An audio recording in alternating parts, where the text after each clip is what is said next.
作為本區人，見證住我哋荃灣葵青區嘅人口老化問題，我覺得作為前線者必須要去全力去關注嘅。首先呢，我哋其實同社署都有一個良好嘅溝通機制啦。我自己都有定期家訪，為我哋區內咧特別要照顧嘅長者咧，又係制定咗一份名單，定時去探訪。除咗更新資料之外咧，其實我哋都會了解佢哋嘅需要啦，幫佢哋點對點解決問題。第二樣嘢咧，我哋希望可以引入樂齡科技，因為呢樣嘢咧唔單止可以為不方便嘅長者咧帶嚟方便，而第二樣嘢咧亦都可以舒緩照顧者嘅壓力。所以未來我哋會繼續努力喺社區推動。多謝。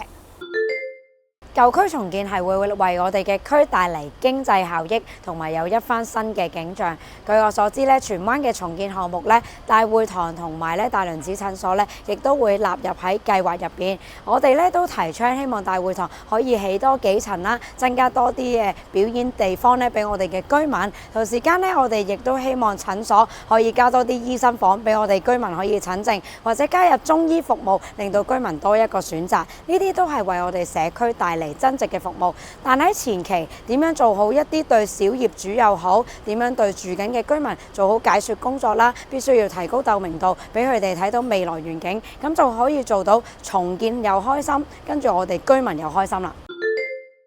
各位市民，12月7號懇請你投我1號盧婉婷信任嘅一票，我係本區人，最知你心意，請投1號盧婉婷。